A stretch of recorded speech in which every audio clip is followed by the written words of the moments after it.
Good evening, everyone. I'm Casey Busher. Football is in the air and all feels right in the world. Friday Night Highlights kick off on KSBY tomorrow night. Our game of the week features Napomo and San Ynez. I caught up with the Pirates head coach Josh McClurg to see how his team is preparing for their first matchup.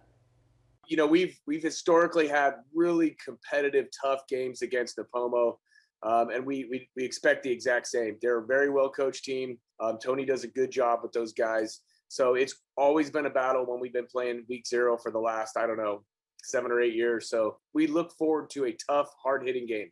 All 3 of Coach McClurg's sons will be playing within the football program this season. Ryder, his youngest, is on JV, Canyon on varsity, and his twin Cash is a captain. Both should play on both sides of the ball and start at least on one side of the ball. So we have all 3 of my sons in the football program this year. The biggest key for the Pirates this fall will be the offensive and defensive line.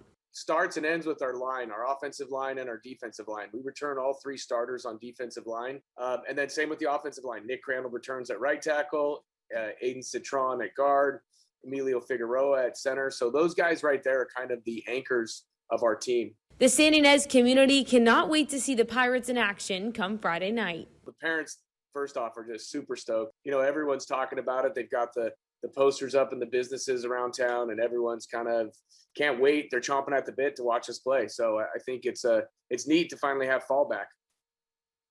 Into some MLB action to Chicago, where the White Sox host the Oakland Athletics to close out a 4-game series. After winning 7 straight, the A's looking to get back on track after losing 5 out of their last 6. Oakland ties it up here with a Sean Murphy solo shot to left center field. His 14th homer on the season, tied up at 1-all. Top of the 6th now, Oakland answers and ties up the game again at 3 with this Matt Chapman solo shot to left center field for his 19th homer of the season. And into the top of the 7th, the Athletics answer and retake the lead again with this Matt Olson 2-run homer to right, and Oakland would go on to win it 5-4.